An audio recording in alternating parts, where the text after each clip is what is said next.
Telecom કંપનીઓ આપણી નજર સામે કરોડોની લૂંટ ચલાવી રહી છે, પણ આપણે ચૂપચાપ પૈસા આપી રહ્યા છીએ. શું તમને ખબર છે કે 28 દિવસના પ્લાન પાછળનું અસલી કૌભાંડ શું છે? ચાલો એક ગણિત સમજીએ. કંપનીઓ કહે છે કે વર્ષમાં 12 મહિના હોય, પણ આપણે રિચાર્જ 13 વાર કરાવવું પડે છે. કેમ? કારણ કે આ 28 દિવસની માયાજાળથી વર્ષના અંતે કંપનીઓ આપણા ખિસ્સામાંથી આખું એક વધારાનું રિચાર્જ પડાવી લે છે. આ કરોડો ગ્રાહકો પાસેથી ઉઘાડી લૂંટ નથી તો બીજું શું છે? અને વાત રહી ડેલી ડેટા લિમિટની, તો સાંભળો. ધારો કે તમે તમારી ગાડીમાં 20 લીટર પેટ્રોલ પુરાવ્યું અને એ જ દિવસે તમે માત્ર 15 લીટર જ વાપર્યું, તો શું પેટ્રોલ પંપ વાળો આવીને બાકીનું 5 લીટર પેટ્રોલ પાછું ખેંચી લે છે? ના, એ પેટ્રોલ તમારું છે, કારણ કે તમે એના પૂરા પૈસા આપ્યા છે. તો પછી આ ટેલિકોમ કંપનીઓ રાત્રે 12 વાગે આપણો વધેલો ડેટા કેમ ઉડાવી દે છે? જો મેં 2 GB ના પૈસા આપ્યા હોય અને હું 1 GB જ વાપરું, તો બાકીનો 1 GB ડેટા બીજા દિવસે કેમ નથી મળતો? આપણે આખા ડેટાના પૈસા ચૂકવ્યા છે, તો એ ડેટા ક્યારે વાપરવો એ કંપની નહીં, પણ આપણે નક્કી કરવા જોઈએ. આ કેરી ફોરવર્ડની સુવિધા ન આપીને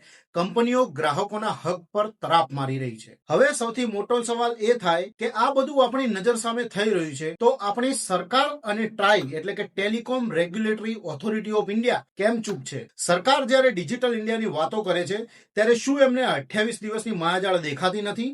કેમ ટેલિકોમ કંપનીઓને છૂટો દોર આપી દેવામાં આવ્યો છે કે એ ગ્રાહકોના ખિસ્સા કાતરે? વિદેશોમાં ઘણા એવા દેશો છે જ્યાં ડેટા કેરી ફોરવર્ડ થાય છે, એટલે કે વધેલો ડેટા હોય એ આગલા દિવસે વાપરી શકાય. તો ભારતમાં આવી કડક નીતિ કેમ નથી? શું સરકાર મોટા કંપનીઓના નફા સામે સામાન્ય માણસની પરસેવાની કમાણી ભૂલી ગઈ છે? જ્યારે સામાન્ય માણસ ટેક્સ ભરે છે, ત્યારે એને પૂરી સુવિધા મળવી જોઈએ. આ ચૂપકીદી બતાવે છે કે ક્યાંક ને ક્યાંક ગ્રાહક કરતા કંપનીઓના હિતને વધુ મહત્વ આપવામાં આવી રહ્યું છે. આપણો હક છે કે આપણને 28 નહીં, પણ પૂરા 30 દિવસ મળે અને આપણા ડેટાનો એક પોઈન્ટ આપણે ઈચ્છીએ ત્યારે વાપરી શકીએ. મિત્રો, આજે જો આપણે અવાજ નહીં ઉઠાવીએ, તો કાલે આ કંપનીઓ 28 ના 24 દિવસ પણ કરી નાખશે. આ લડાઈ માત્ર મારી નથી, આપણા સૌની છે. એકતા બતાવો તો જ ફેરફાર આવશે. જય હિન્દ.